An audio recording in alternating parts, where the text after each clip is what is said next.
سرکشن یکینه برخودانا گل شنگال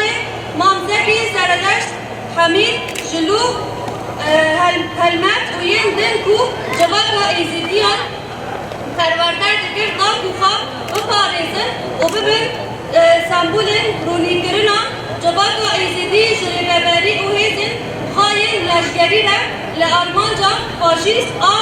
ترجه بمباران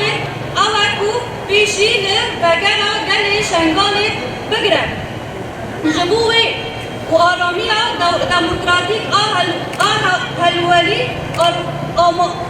آرامیا لهمبری و پیمانا و دنوبرا پارتیا کردستانی و حکومت بغدادی در لسر نهی جزمن اکو نوچایا شنگالی ده به پاراستنا دموکرات کردستان یا گردایی به کود السوز دولت فاشیست آتر کرد. کونه پاراستن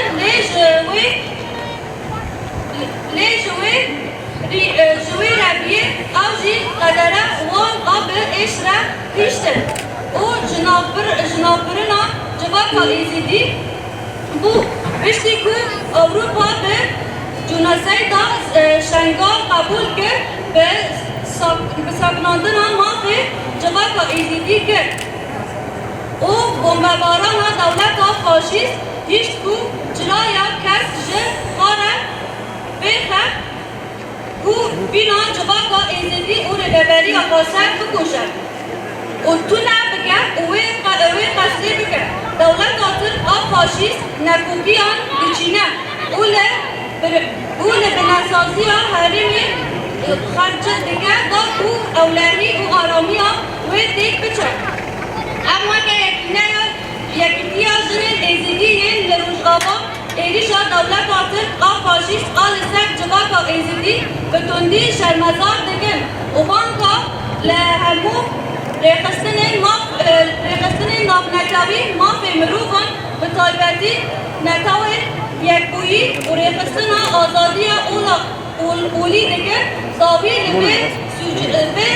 سوجه کو همو به کاندر هدف دگرن یکی جنین ایزیدی یا روشغابا دا هفتی 821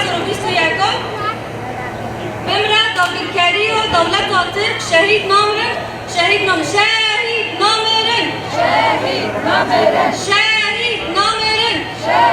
نامرن